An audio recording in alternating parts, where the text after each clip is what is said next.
దానియేలుకి తెలియకుండా రాజుకు తెలియకుండా మనకుగా ప్లాన్ వచ్చేసింది. ఆ ప్లాన్ రాజుతోనే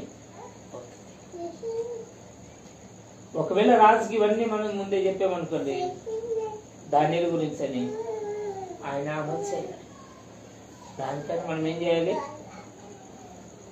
తెలియకుండా గుట్టుగా ఆయన కాకపడుతున్నారు. చూడండి ఏమంటున్నారు, రాజా నీవు స్థిరకాలం ముందుగాక సదాకాలం ముందు నీకు చిరంజీవిగా ఉందంటే నీకు ఏ లోటు లేకుండా బలం కలిగి జ్ఞానం కలిగి నీకెన్న అందరూ ఉండాలి, నీవే బాగుండాలి అని చెప్పుతూ కింద మాట్లాడుతున్నారు. చూడండి 7వ వచనంలో, राज्यातले सर्व देशाध्यक्ष, नायब अधिपती, प्रांताधिकारी, मंत्री व सरदार यांनी असा विचार केला आहे की अशी एक राजाज्ञा व्हावी की असे सक्त दही ठेवले जावे की हे राजा 30 दिवसापर्यंत आपल्या शिवाय कोणीही देवाचे अथवा मानवाची आराधना कोणी करील तर त्या सिंहासनाच्या गुहेत टाकावे.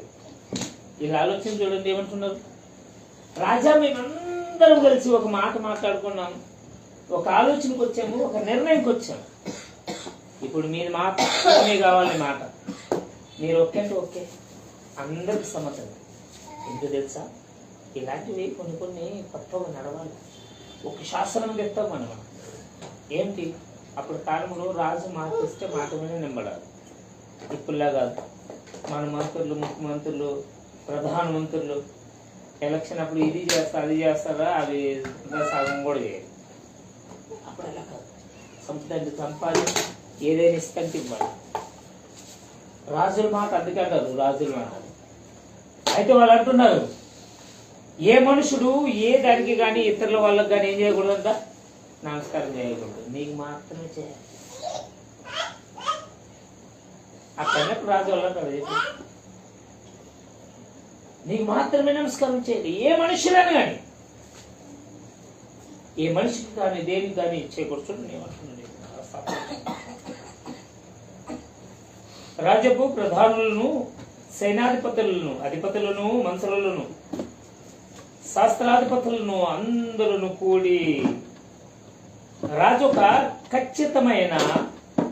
ఖచ్చితమును స్థిరపరిచి దానిని శాసనముగా చాటించి చేయనట్లు యోచన చేసిరి. ఎట్లనగా 30 దినముల వరకు నీ యొద్ద తప్ప మరి ఏ దేవుని యొద్ద